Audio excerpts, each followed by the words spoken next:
So this is probably why most people can't find out or figure out their life purpose. Driven Mofos, welcome back to another episode of The Underestimated Entrepreneur. For those of you who don't know who I am, I'm Michael Mojo, founder of Mojo Human Performance Institute, where we focus on business, mindset, and lifestyle optimization for driven mofos. And the reason why I do these episodes is that most people waste their life, and I just don't want you to be one of them. I want to talk about life purpose because this is probably something that really changed my life a lot and helped me to excel. And it was something that I was looking for a lot of fulfillment in my life. I guess when I was younger, I felt a bit lost. I felt probably out of touch with most things. Like there was just part of me, there was something missing. But I just felt like there was something missing in my life and I couldn't figure out what it was. And I kept trying all these different things and I would waste a lot of money. I would waste time. I felt like I couldn't get ahead.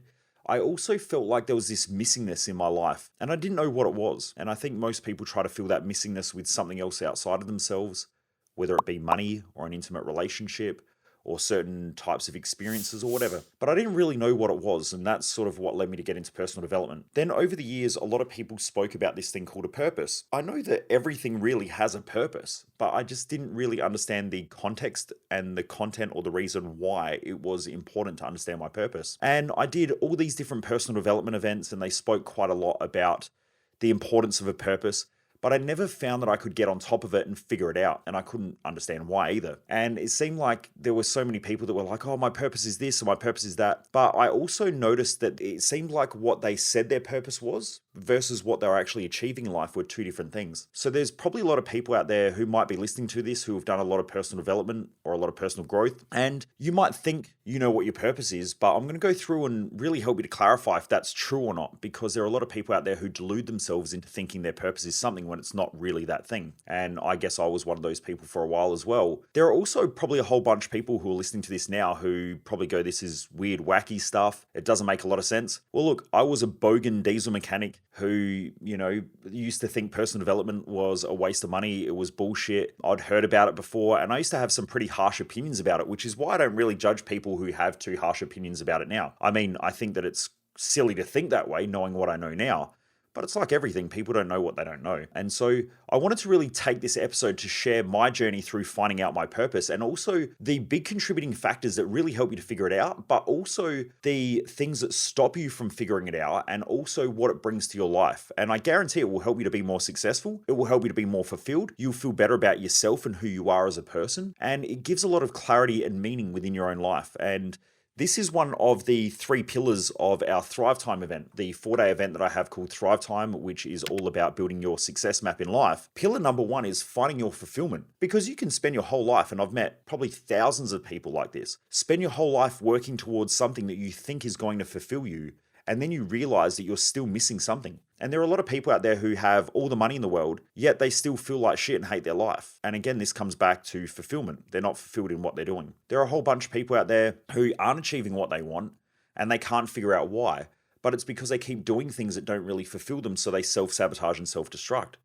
So fulfillment, I believe, is the number 1 most important key pillar in your journey, because you can be fulfilled and not have much, and you can be fulfilled and have a lot. You can also be unfulfilled in having a lot and unfulfilled in not having much.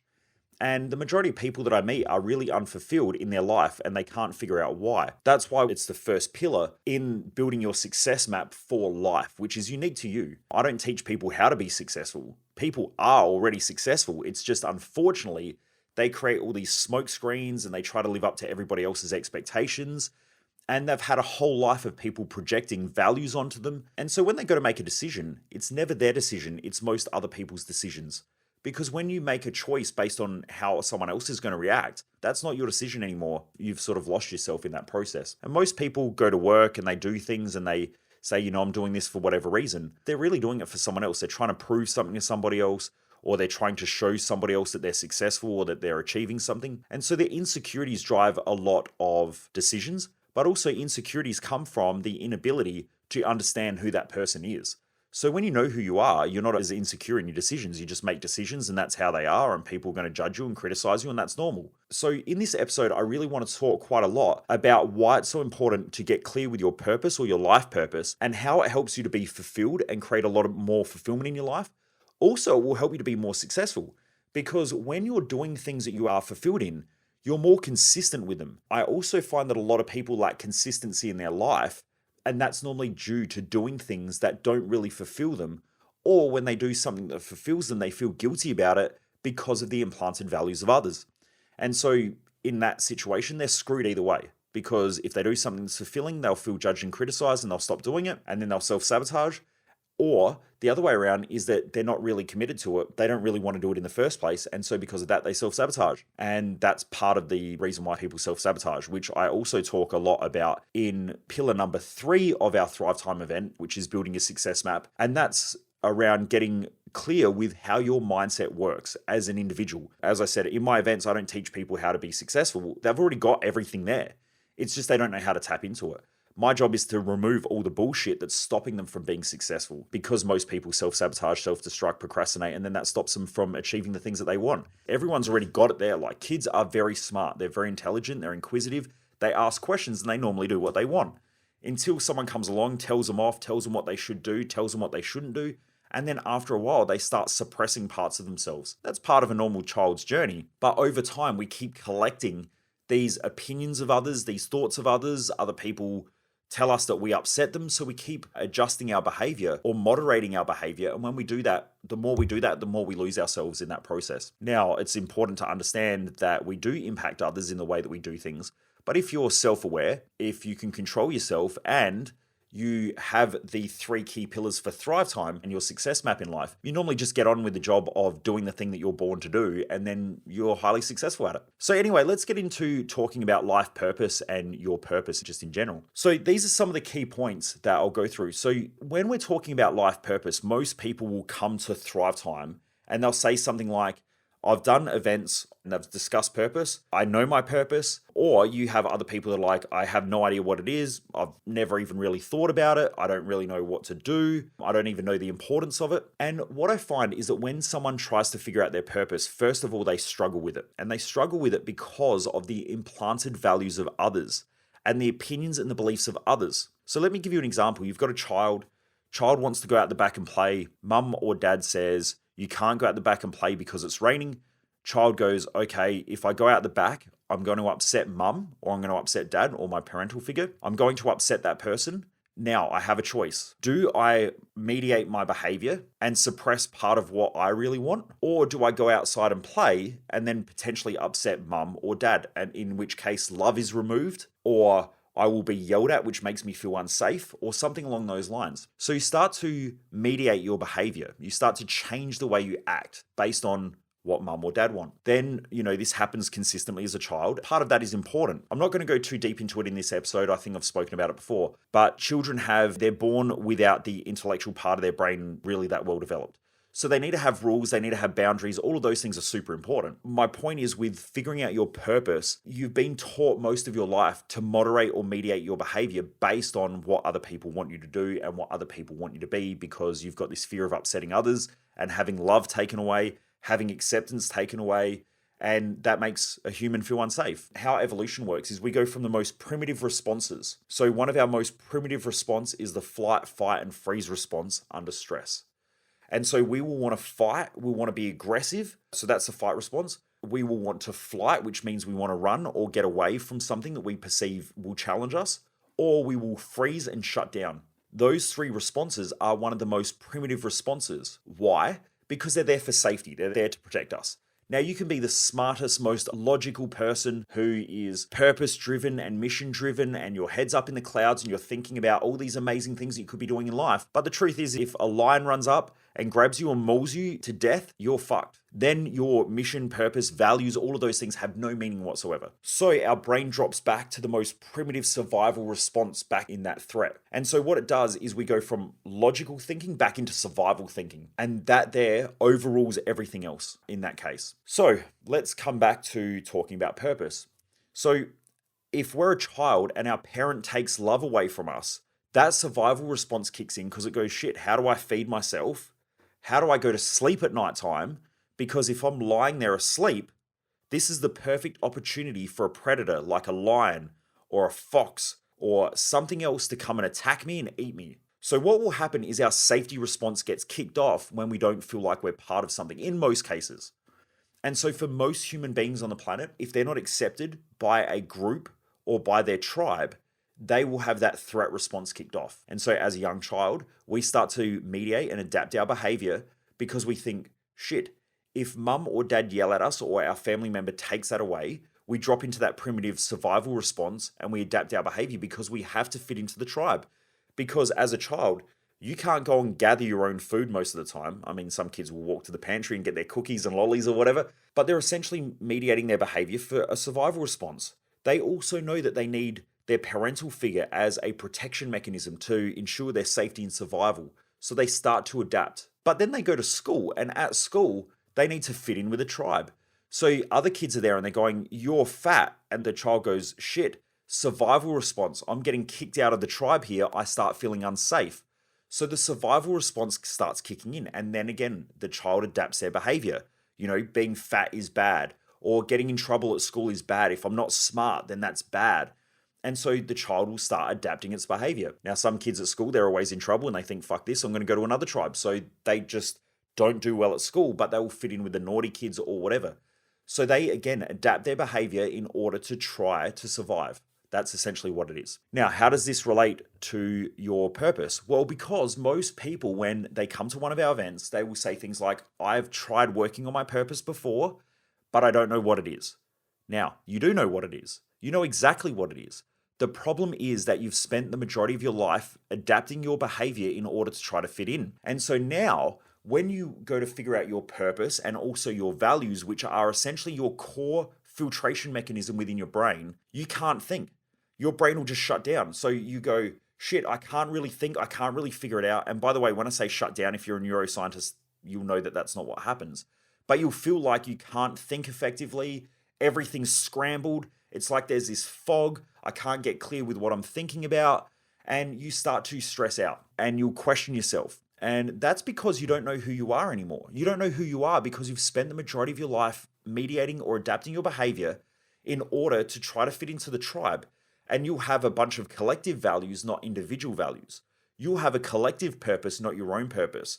You go, okay, in order to fit into the tribe, I need to be a nice person. I need to do this. I need to go to the gym. I need to exercise. I need to be a good mother or a good father. I need to be a good friend. I also like experiences. I also need money in order to live the lifestyle I want. And so when you try to get clear, all this crap pops up and it's like there's so much stuff in your brain that it's really, really hard to figure it out. But that's not because you don't know your purpose. You know your purpose, it's just that it is clouded by a group or a collective purpose or collective values. Now, you've probably heard me mention on the podcast before an amazing quote that I heard about Michelangelo when he created the statue of David, an amazing sculpture that people travel from all around the world to see. Someone asked him, how do you create such amazing sculptures? And he said, it's easy. All I did, and he pointed to the statue of David, he said, all I do is I chip away all the rock that's not David. Now, that is why our events, especially when it comes to personal development, personal growth, and also business, are so different than the majority of stuff on the market. Because my job isn't to teach people how to be successful. They are successful.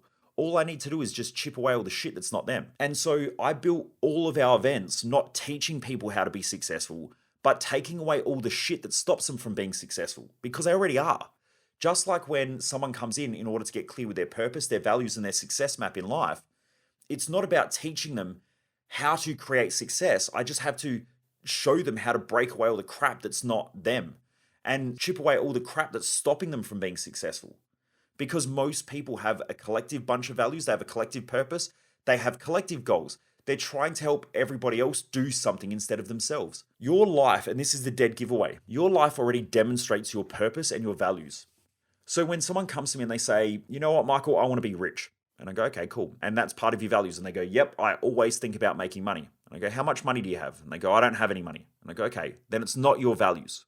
What else do you do instead of making money? And they go, oh, well, you know what? I hang out with all my friends. And I go, okay, cool. So friendship is a high value. Could you live without your friends? And they go, oh no, I definitely couldn't live without my friends. And I go, excellent. So your friends are a high value. If you had to, would you prefer to make money right now? Would you prefer to make money and work, or would you prefer to hang out with your friends? Be honest. What does your life demonstrate?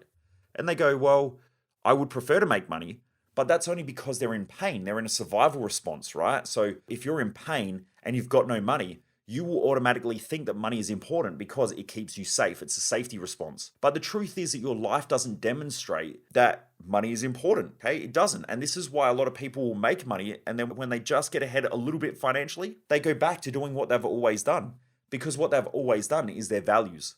So if they would rather hang out with friends, yet they're in financial hardship, they will make just enough money to pay the bills, and then they'll spend the rest of the time hanging out with friends because they don't need to make any more money than that. They really just want to hang out with their friends. So this is where people have a lot of internal conflict, and they beat themselves up, and they self-depreciate, and they feel really, really shit about themselves. And this happens because there's part of them that wants to live their values and to live their purpose, but there's another part of them that feels like they should be doing all this other stuff as well in order to survive or in order to fit in. So there are a lot of people out there who go, I want to make more money, I want to be a millionaire. But when it comes to putting in the work to become a millionaire, which normally means you need to add value in what you do, you need to live your values, because when you live your values and you serve your purpose, you're going to be more consistent, you're going to be more resilient, more reliable, you're going to be more dependable. Your brain works differently, so you open up the prefrontal cortex, which means you can focus better, you can think better, and so on. But when you live in your lower values, you'll self-depreciate, you'll beat yourself up,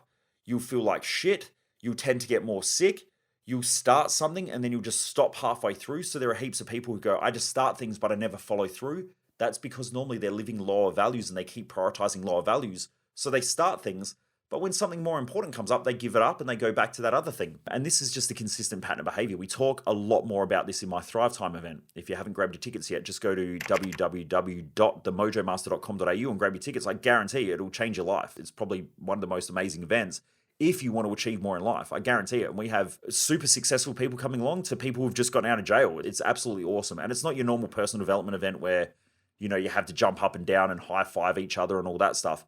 We leave you alone to do your own work. It's just I help you and guide you through and teach you what you need to, and then you work on yourself. And then I teach you a bit more and you work on yourself.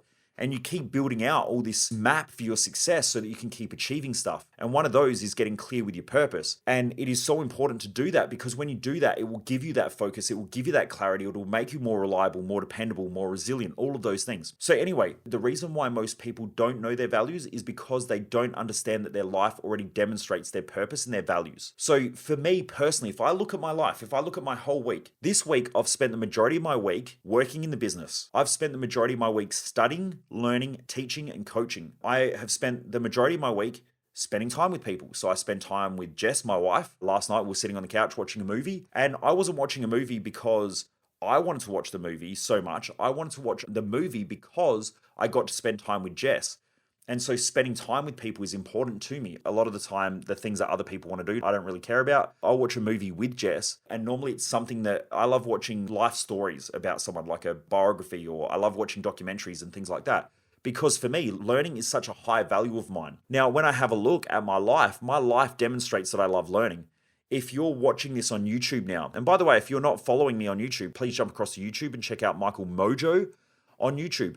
You'll see me sitting here with my bookshelf behind me. My office is essentially a library. Now, why? Because I surround myself with my values. So my life, if you walk into my life, you'll see my values.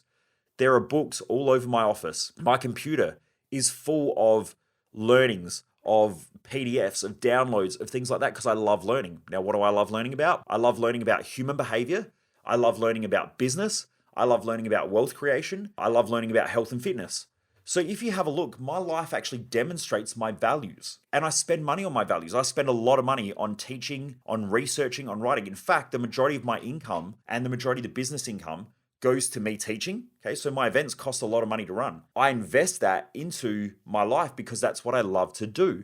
So my life demonstrates my high priorities in life, which is my purpose and my values. I also spend a lot of time with people who also love to learn and who I can also help and teach and coach. So that is Jess. My wife loves to learn things. She loves to be coached. So I help her a lot with her own personal growth and with business and so on, and we work together in the business. So my life demonstrates it's essentially 99% of my time is spent in my values. I also love to exercise. In our house, when we first bought our house, all I cared about was my office being finished and the gym being finished, and the garage as well, because I love my cars. So for me, the gym is important. I love to exercise. I exercise every day. In fact, if I could, I'd exercise. I shouldn't say I could, because I can. Most days I would prefer to exercise twice a day, once in the morning, once in the afternoon, because that's what I love to do. And if not, I get antsy. I love to move around. So my life demonstrates that I love to exercise and I love to move, and I spend money on that. I invest money on it. When someone says like, I should exercise and I should go to the gym, yet they don't go to the gym, their life doesn't demonstrate that they want to go to the gym. So when you're trying to figure out your life purpose and your purpose in general, your life will demonstrate it. When a mum comes to me at one of my events and they say, you know what, gym is so important to me, my health is important, my fitness is important. Yeah, I look at them and they're overweight, they're eating Macca's or McDonald's, and I say to them, is it really important? They go, yeah, it's super important. But what's really happening is they're triggering off a stress response or a survival response because in that moment they feel like they're getting rejected by people around them because they're overweight and they don't look after themselves. So it's triggered off the survival response to want to fit in.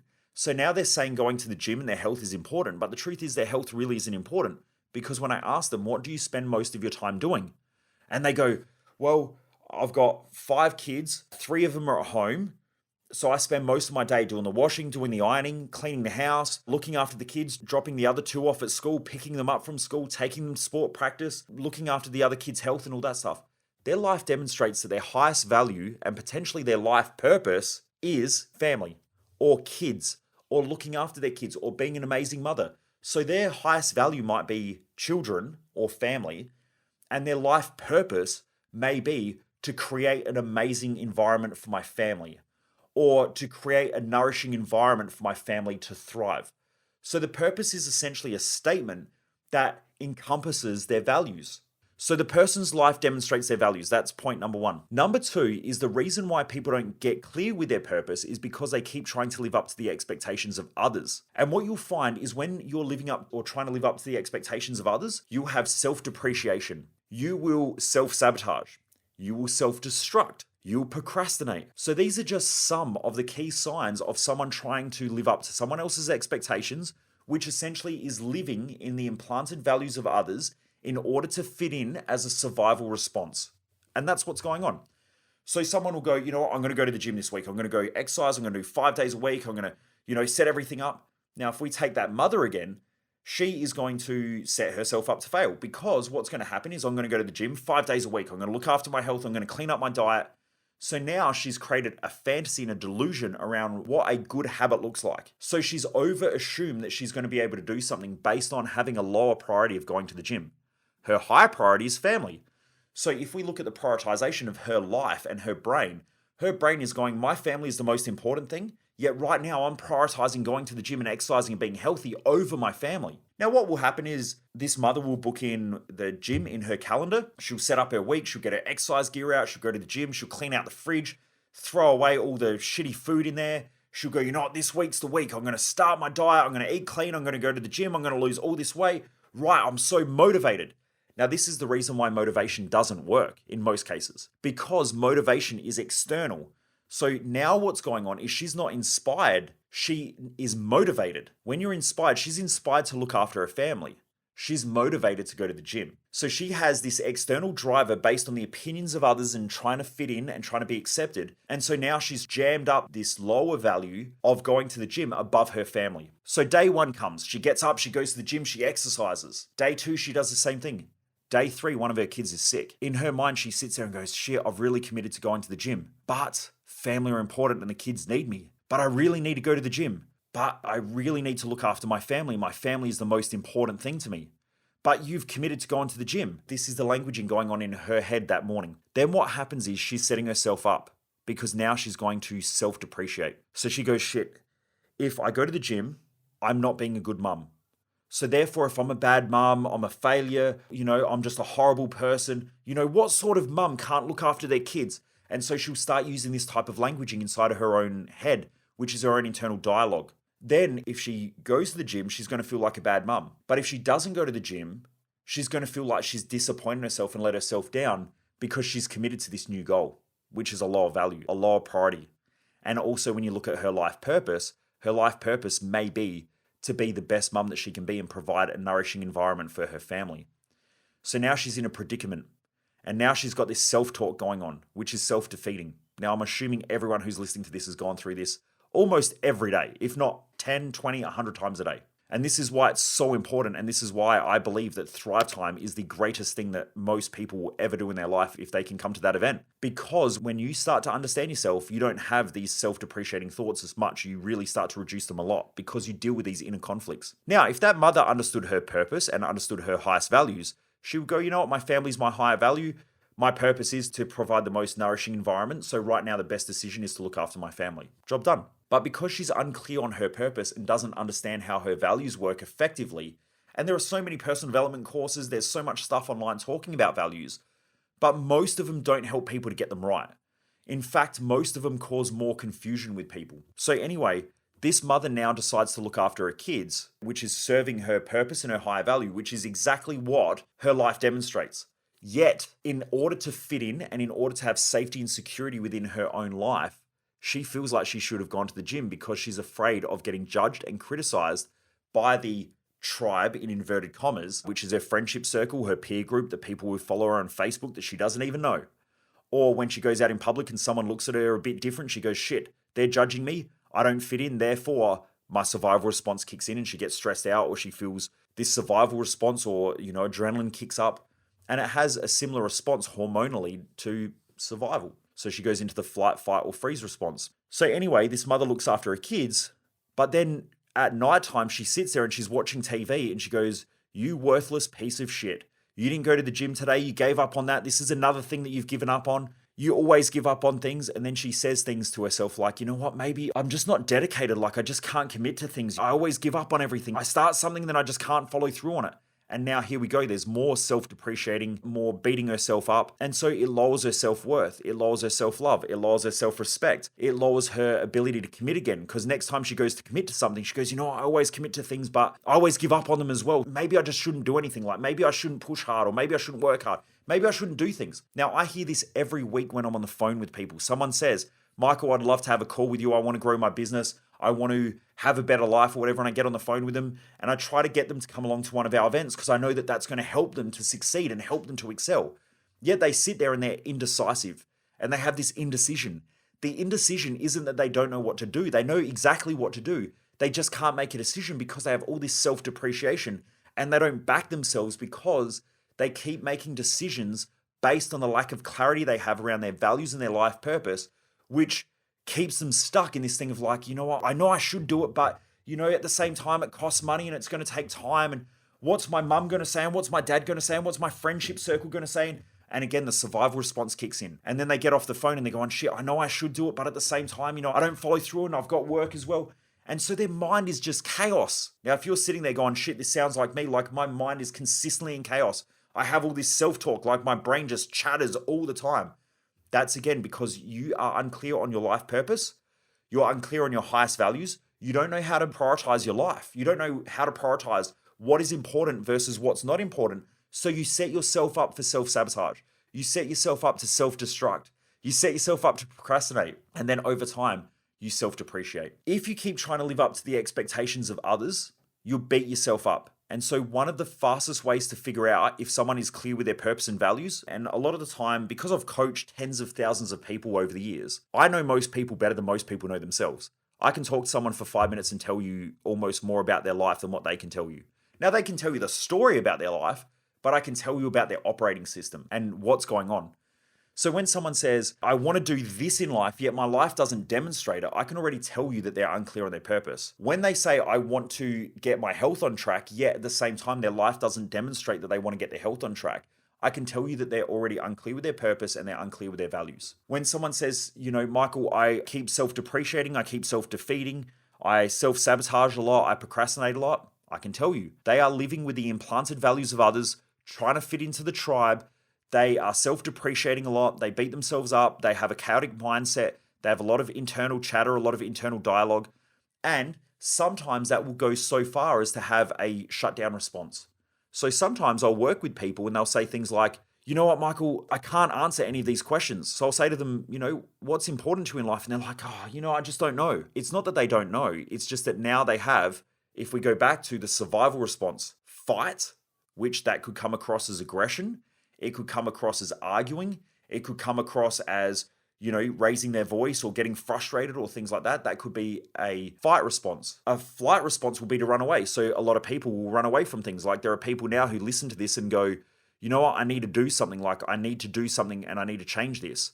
Yet in their brain, they're like, you know what, fuck it, I'm going to run away from this. And so they'll run away from it. That happens consistently. Again, I talk to someone over the phone, they know they need to change, and then I never hear from them again. Why? Because it triggered their survival response and they know that it's going to be difficult, it's going to be a little bit challenging to break down some of these barriers and these walls internally. And so they run away from it. It's a natural survival response, and I see this all the time. And the funniest thing is, normally it's the people who exert the most strength on the outside. I've had friends of mine who have been some of the toughest, hardest people, that you'll come across. Steroids, huge, muscular, tattoos all up their neck, rough looking, don't give a fuck about anything. I'm tough, I'm strong, I'll fucking fight anybody. But again, that's a dead giveaway to the fight response. They're living in survival mode, okay? And they're really afraid of what other people think. They're afraid of not being loved. They have all these fears that control their whole life. And then I'll say to those friends, they'll say, I'm not getting the results that I want. I keep fucking up my relationships. I'm not getting ahead financially. They'll go through all of these cycles, right? And I'll say to them, come and do one of my events. And nah. And then I don't hear from them for 3 months. Why? Because if they can't fight it, they'll run away from it. And a lot of people spend their life running away from things because they're afraid and it triggers a survival response. The last thing is it causes shutdown. When I'm working with someone, and this is more what happens when I'm working with someone at an event or in a coaching experience, and it's not their fault, it's just a natural response. When they don't know something, so I'll say to them, what does your life demonstrate? What would you love to do? And they go, I don't know. I really don't know. Like, I would love to know, but Michael, I just don't know. Like, my brain just shuts off. It just shuts down. Like, I can't think. That's the freeze response. And so what I have to do is I work with them and just slowly ask them questions and nurture them a little bit. And then bang, all of a sudden their brain opens up. If you show them that they're safe to express that, then all of a sudden now the information comes out. So they get clear with their values and they can find their purpose. And then they start getting on track and they start achieving more. And this might be a 6 months to 12 month experience. Like, I don't think anyone can go to a 4-day event or a 7-day event and all of a sudden their whole life changes. It will make a massive impact, but it makes more of an impact from what they learn and what they learn about themselves that then they can use afterwards. And so the more someone tunes their brain into learning something, the more they can consistently grow. So I know I can read books. I've read books 3 years ago that I didn't even know that I know the information until I'm put in a situation where I need to know it, and then bang, my brain kicks in and I can use that information. That's how our brain works. My point is that a lot of people know their purpose. They know what it is. It's just when you ask them, their brain goes into shutdown mode because it triggers a survival response again and they freeze. Their brain just freezes, and that's completely normal. You just need a coach or someone around you to be able to help you. And this is what I do at our events. I walk around and help people. And you just slowly unlock that. And once you can unlock it and someone feels like, oh shit, actually this isn't bad, then all of a sudden all this information comes out. And what you find is that their success rate goes through the roof because now they've got the information that they need to excel. But you need to also give them the environment to thrive. Like when I was younger, I used to go to a lot of personal development events where I would jump around and high five people and get all hyped up. But what I also found was that I didn't really like it. And I didn't really like it because I felt like a fucking dickhead. Like I'd go to events with 10,000 people and there are people jumping around, hugging each other, fucking crying and all this shit. And I'm going, I feel weird. Like I don't want to be here. But at the same time, like I love the knowledge and I need the knowledge, but I just don't want to fake it. Like I don't want to fake this hyperactivity and this, whoa, I'm going to take over the world and wow, I'm so powerful. Because that's not really how I felt on the inside. It was almost I was faking it until I made it. And if you've heard other podcasts, I don't really like faking it till you make it because you know that you're a fake. And so a lot of the time I was faking it until I was trying to make it, but I never made it because I was always trying to fake it. And you can't make something when you're a fake. You will eventually self-destruct. And so I kept self-destructing. So anyway, what I found was that when I created our personal development and personal growth events and business growth events and lifestyle growth events, when I created these events, I wanted to make them a place where anyone could come and feel normal. And that's just because I don't want to trigger off that safety response or the fear response. I don't want to make people feel uncomfortable. So one of the most common conversations that I get in is these guys that are tradies or that are blokey blokes or even these women that are strong and they lack confidence and things like that, which most people do. They would say things like, do I have to share all this information? Do I need to share a lot of this stuff with others? And I'm like, no, you don't need to talk to anyone at our events. You don't need to talk to anyone. You don't need to hug anyone. You don't need to high five anyone. In fact, you can sit there by yourself and do the work by yourself the whole time. And the reason why I do that is because it's up to you how you want to do this. This is about your growth, not about me telling you what you should do. And so what I find straight away is they're like, oh, okay, cool. And so what it does is it makes them feel safe. The reason why they need to feel safe is because in order to get this information into their brain, which is already sitting there, they just keep shutting it down so they don't get the information that they need in order to grow and excel mentally and emotionally. And our mindset filters our whole world. So if we're not getting the results that we want, 99.9% of the time, it's a mindset problem. And most people don't realize this. Like, you know what? I need to go do all this other shit. Like, most people in business who don't succeed or who aren't doing well don't go, I have a mindset problem. They go, you know what? It's a customer problem and I need better marketing and I need better sales and all my staff are shit and blah, blah. And they'll make up all these excuses when the truth is it's a leadership problem and it's their mindset. Because if you knew what to do, you'd be doing it. And if you knew how to lead things, you would lead them. If you knew how to communicate effectively, you'd communicate effectively. But the truth is you don't. There's a block. And so 99% of the time, it is a mindset problem of the person who is in charge or the way that they deal with the people around them. Now, if their managers are a problem, that's a leadership problem. If their marketing's a problem, that's a leadership problem. And so it all comes down to the mindset of the person who's in charge. I hope this is making sense so far. Now, I spoke a little bit before about fantasies, and what will happen is normally when someone's life is a nightmare or they're consistently getting challenged or there's consistent high-level distress. Now, there's a difference between eustress and distress. Eustress is good stress. So when you exercise enough, that's good stress. When you eat good quality food, you create enough good stress that in your body that allows your immune system to be strong and stay strong and all these types of things. So we're creating eustress. There's beneficial stress and there's not so beneficial stress, and it's a fine line. So when someone is mentally stressed and they're burning out and they feel overwhelmed and they're in shutdown or they're aggressive all the time or they're angry or their emotions rule their life and rule their decisions, when their life is normally like that, what they're externally presenting is a nightmare. Okay, so their life's starting to become a bit of a nightmare. Now, what you'll find is internally, they have fantasies. So they're trying to live up to unrealistic expectations based on fantasies or delusions that they have. So if someone says, you know what, Michael, my life shouldn't be so hard. And I go, okay, so you perceive that life is tough. And they go, yes, that's the external nightmare. Then I'll say to them, so how should life be? And they go, well, you know what? Things should be easy. I should have enough money in the bank. I should be healthy and fit. You know, my kids should be happy. What they're really telling me now is their fantasies, their internal delusions. Now, until those two things match, they're going to have a lot of stress in their life. Now, the reason why they have a lot of stress in their life and a lot of pressure and their life is a nightmare, and the reason why they have fantasies is normally because they're unclear on their purpose and they're unclear on their values. So normally when I'm talking to someone and when I'm coaching somebody, normally what their life demonstrates externally will be a counterbalance to what's going on internally. So when someone is out of balance internally, they'll have imbalances externally. Now, we all have these, right? So there is no perfect human being on the planet. We all go through stages where there is a lot of challenge externally. A lot of those challenges externally have been set up from past fantasies that we've had. If we think that money will always come into business, you will overspend. Now, the fantasy and the delusion is that money will always come, or money will come easy, or I can always make enough money. And then one day when you don't, that then creates a nightmare. So you've got an internal fantasy about money being easy and money always coming in the business or in your life. So then you overspend, and when you overspend and overcapitalize, eventually you get hit with a nightmare.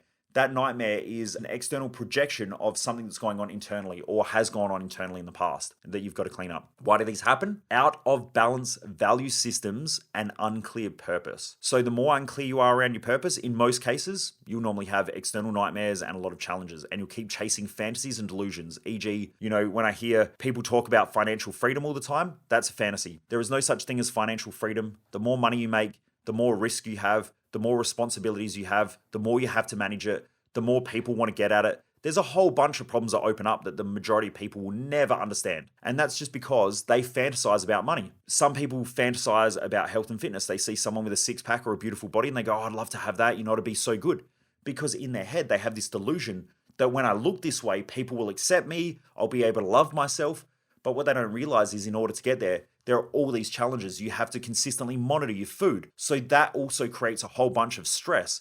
Also, the fitter you get, the more that there is to work on. If you talk to any bodybuilder, there's always a problem. There's always something to work on. So that feeling never really goes away. And that's why only a certain type of people can get on a bodybuilding stage, and actually do well, especially long term. Why? Because it needs a lot of hard work, effort, energy. And so people who love that understand that there are challenges both internally and externally that happen. So they sort of balance out their nightmares and their fantasies. Whereas the average person sits there and goes, wow, if I had a better body, life would be great. But they don't realize how hard it is, the stress. They have to tell friends and family that they can't go out for dinner and all this sort of shit. Like, it creates an absolute nightmare within their own life based on those decisions. If you talk to someone who loves doing that, they don't even notice it. They're just like, yeah, no, that's just what I need to do in order to achieve the goal. They're a lot more balanced about it. When someone doesn't love it, like I personally years ago got told, you should do bodybuilding, you've got the body shape for it, you bulk up really, really quickly, you should get into bodybuilding. My first perception of that was, what a fucking nightmare. I've got to monitor my food. I love eating. I love going out. I love hanging out with friends. I love like having honey in my coffee. I normally drink a long black with honey. So why would I want to do a sport where I have to restrict my food? I have to restrict going out. I have to restrict hanging out with friends. If I do that, I'm going to self-destruct and melt down mentally and emotionally because I know how hard it is to do it. And I'm not committed to that, right? Now, that is because I understand the nightmare and the fantasy. To me, bodybuilding and having a body like that, I don't fantasize about because I know how hard it is. So I understand them both. Whereas someone who doesn't will go, oh, wow, I can't wait to do this. This is going to be excellent. I just want the amazing body. I want to look beautiful. It's going to be amazing. I'm going to get on stage. And then 2 weeks in, they're like, I fucking hate this. The diet sucks.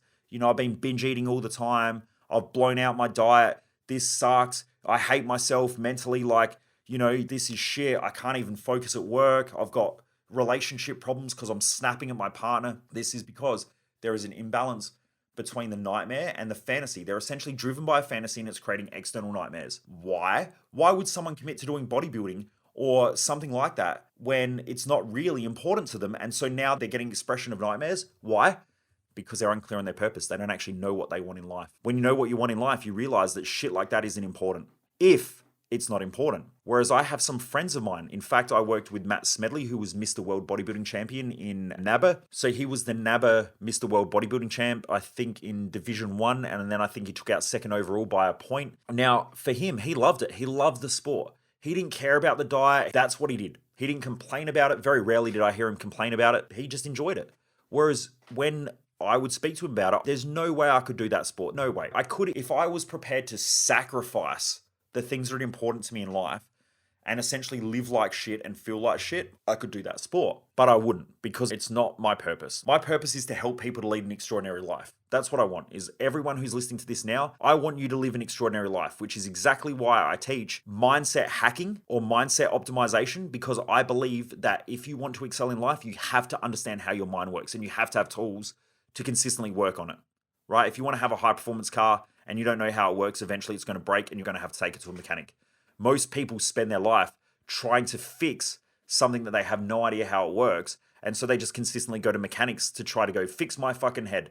Now, most of our health industry, mental health industry don't know how to fix it. So they just go, fuck, here, take a drug. Or spend the next 20 years talking about the same fucking problem over and over and over again because it'll make you feel better. It doesn't. It makes you feel better when you talk about it, but it doesn't make you feel better about life. You'll just go back to doing the same shit you've always done. So that's why I talk about mindset optimization. Also, I want lifestyle optimization and why I teach it. Why? Because I think that if you get the right mindset and you understand what you want in life, then you can create the life that you want because now you've got the mindset to empower you to go get it. And then also why I teach business optimization and business hacking, because it's a high value of mine and I'm consistently learning. And I also get to work with some really high-level business people where I learn a lot about business that most people never get access to. And so I bring them in our Business Growth Odyssey events. And what I do is, using my values, I teach what I love. I teach what I enjoy. Now, a lot of people say to me, Michael, you work too much. To me, I don't work too much. This is what I love. So for me, I don't even see it as a challenge. Just like Matt, he doesn't consider the diet a challenge. He doesn't consider training for 2 hours a day a challenge. He doesn't consider the rehab a challenge. He doesn't consider not going out as a challenge. Why? Because it's what he loves. It's based on his purpose and it's based on his values. I don't consider working 80 to 100 hours a week a challenge. For me, it's just what I do. It's just what I love to do. And some people sit there and go, man, I don't know how you can do it. Like, you need more lifestyle balance. You need to get out more and you need to go experience things and you need to do all this stuff.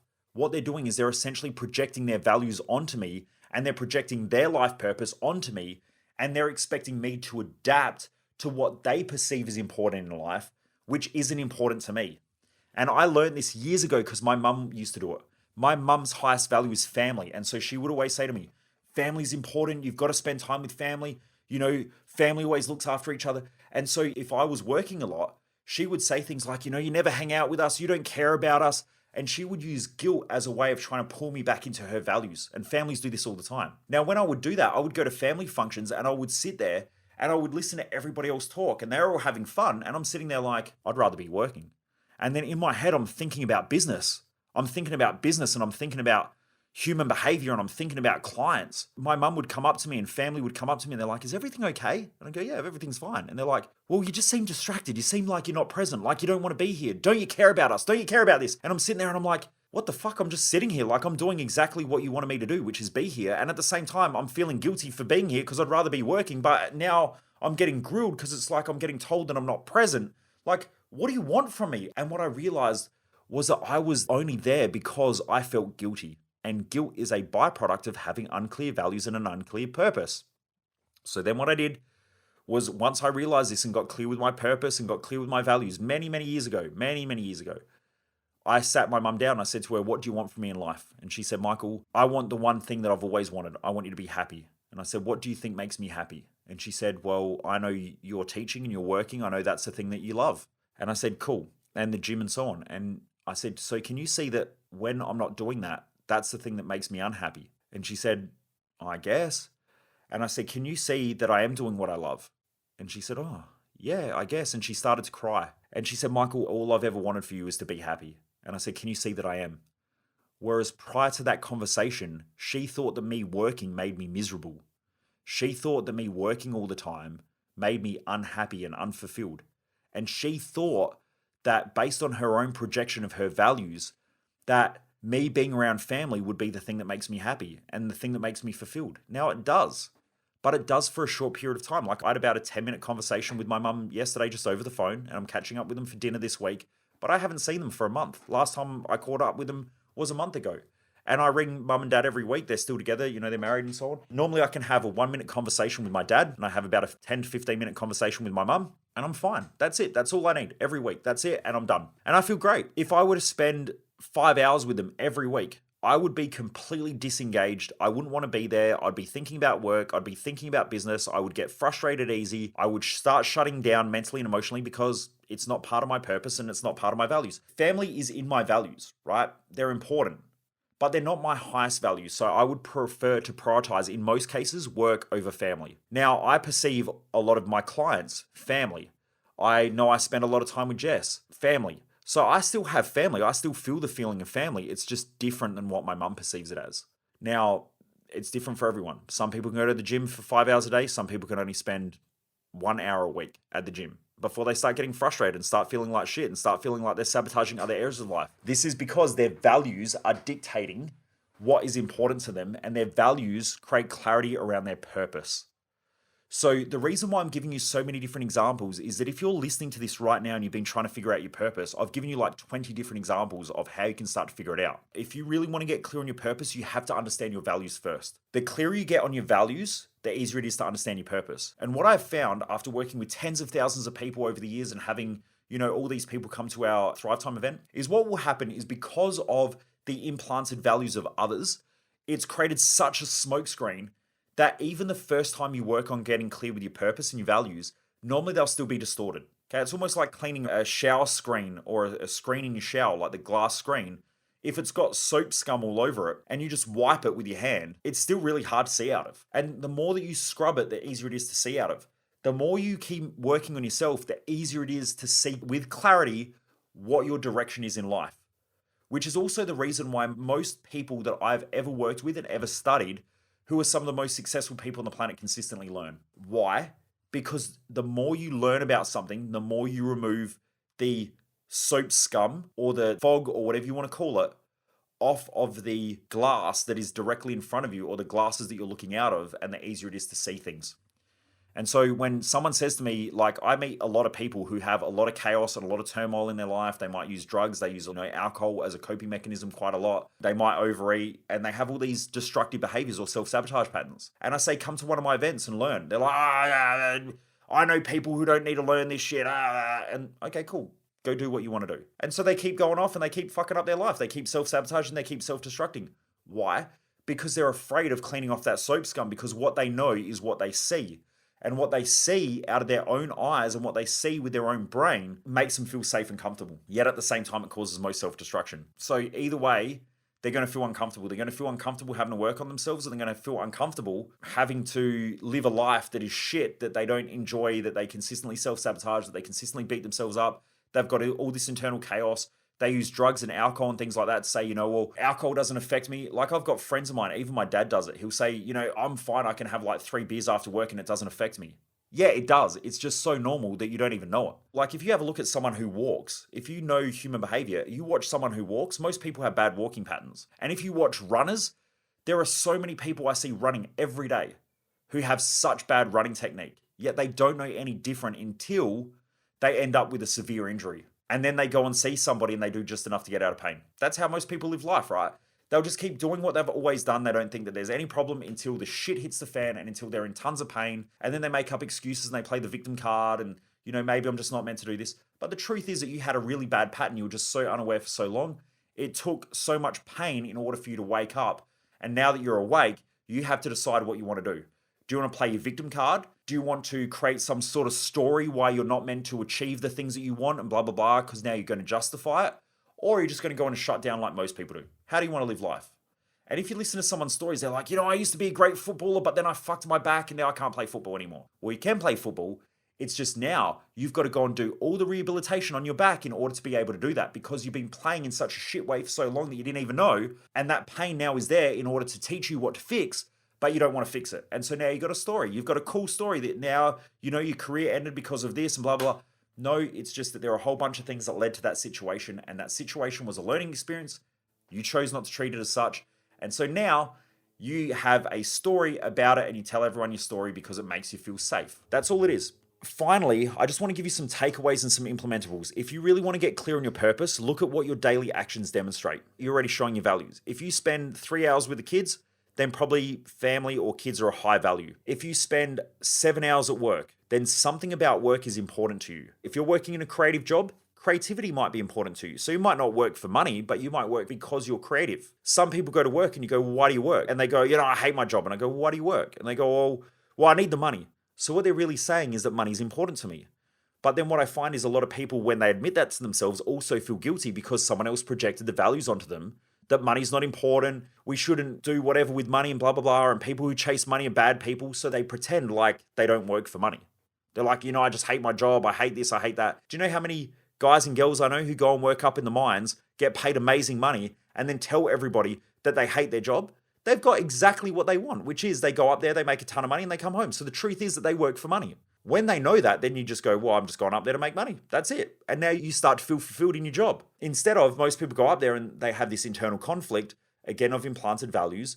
I don't really want to work. I don't really want to go up there, but the money is good and I've got all these bills to pay. And so now they have this internal dialogue and this craziness that goes on inside their own head where they try to justify to themselves of why they do the job, but they're fucked either way because they don't want to admit to themselves that they work for money, because people who work for money are bad people according to somebody else that told them that when they were a child. So now they pretend that they're not working for money, and so they complain about their job all the time, yet they keep working in their job. So their life actually demonstrates their values, which is, I love making money. That's one of their values. They love making money. Then they might come home and they spend a week with their family, and so because of that, family is a high value. So they have money and family is a high value. There's a lot of people out there who are like that. The implementables are, look at what your daily actions demonstrate, number one. And number two is, what do you consistently come back to and are you reliable in? There are times where I don't study for a week, especially if I've done a really intensive, hard learning. Like if I've traveled overseas and I've gone to courses and I've learned intensely for 2 to 3 weeks or even a week straight, I might come home and my brain's fried. But give it a week and I'll start reading books again. I'll start wanting to learn. I'll start craving learning. If I don't go to the gym for like 2 to 3 days, I start craving exercise. Why? Because I have a high value on exercise and physical appearance and physical performance. So because of that, I have to exercise. I can't go that long without it. You know, when someone's like, I can't wait to get away from the kids, like I'm going to go away for the weekend, and they pack the car and they drive away and someone's looking after their kids. And later that night, they're sitting there thinking about their kids. And then like tomorrow they wake up and they're like, you know what? I just really want to go home and see the kids. Why? Because family are important to them, or the kids are important to them. Your life is showing you, it's demonstrating what you value. And it's also demonstrating what your purpose is. If you ask yourself, well, now I know that I love going away for work.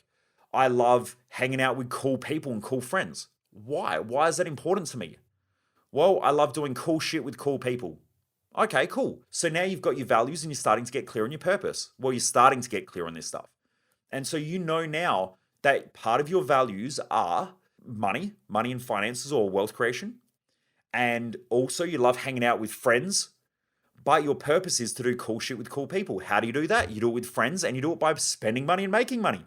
So now your purpose and your values start to interlink. And so now life becomes more streamlined because now you know why you do what you do. If you have someone who goes, my life demonstrates that I spend a lot of time with family, I spend a lot of time cooking, I spend a lot of time exercising at the gym. Why is that important to me? You now know that you probably have a high value of physical health or nutrition or healthy eating. And then you also have a high value in family. So you've got family and health and nutrition or whatever as maybe two of your high values. And then when you ask yourself, why is this important to you? And you go, well, because I want my family to feel nourished. Cool. There's your purpose. My purpose is to nourish my family, and I have a high value of family and health and nutrition. There you go. See, everything starts interlinking. So when you work with a good coach or you go to an event where you've got someone who is highly skilled who is teaching it, you'll be able to see how your values link into your purpose, and it will help you to be able to make really, really clear decisions in life. You won't feel guilty as much. You won't self-sabotage. You won't self-depreciate. You won't lower your self-worth. Now, if you want to make more money and you're consistently self-sabotaging, beating yourself up, then you're also lowering your self-worth.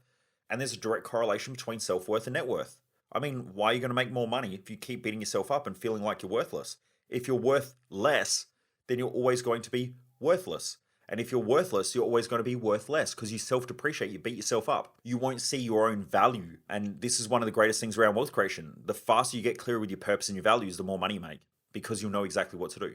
Now let's come back to that example of that mum now. So that mum who's nourishing her family, if she knows that that's her highest value and her purpose, what's the likelihood now when someone says, hey, let's go away for 2 weeks on a cruise. We're going to go away. There's heaps of food, there's heaps of alcohol. We go run amok. That decision is easy for that mother because she's going to sit there and go, well, hang on, my purpose is to nourish my family. Is this cruise going to nourish my family or is it going to be counterintuitive to that? Is it helping me to be a great mum by nourishing my family by good quality food, good nutrition and exercise? The answer is no. So that's easy. The decision-making process has now become so simple. Look, I would love to go on the cruise, but it's not for me.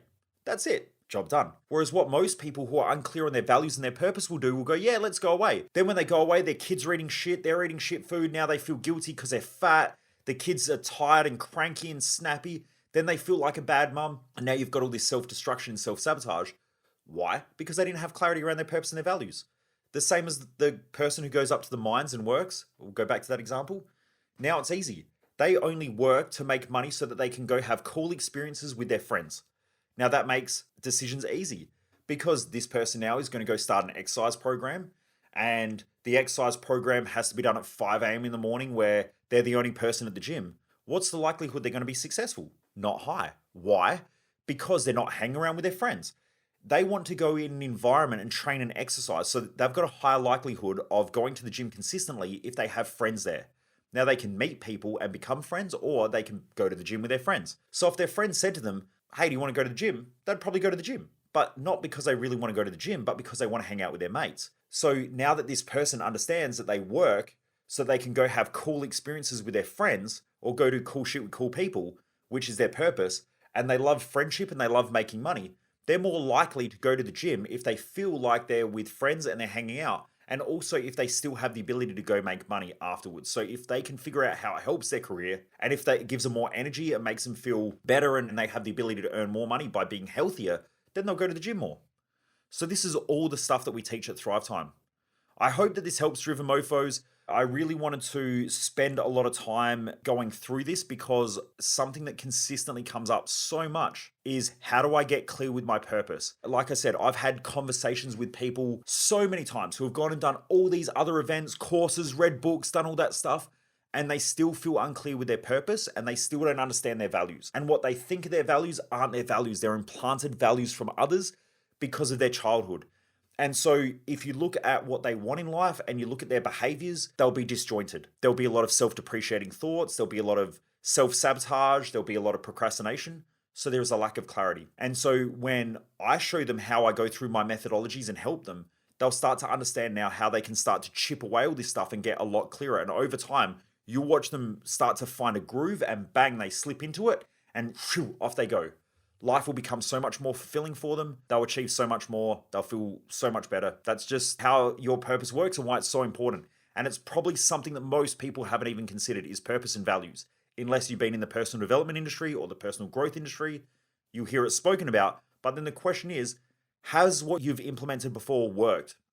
Because if it hasn't and you're not clear on it and you've still got those self-depreciations, beating yourself up, all of those sort of things, self-destruction, then it's probably not clear yet. And you've just got to tweak it a little bit, play around with it, clarify some things, and also break away from the implanted values of others, which I use some other tools to do that as well. If you're loving this episode, please remember to review the podcast.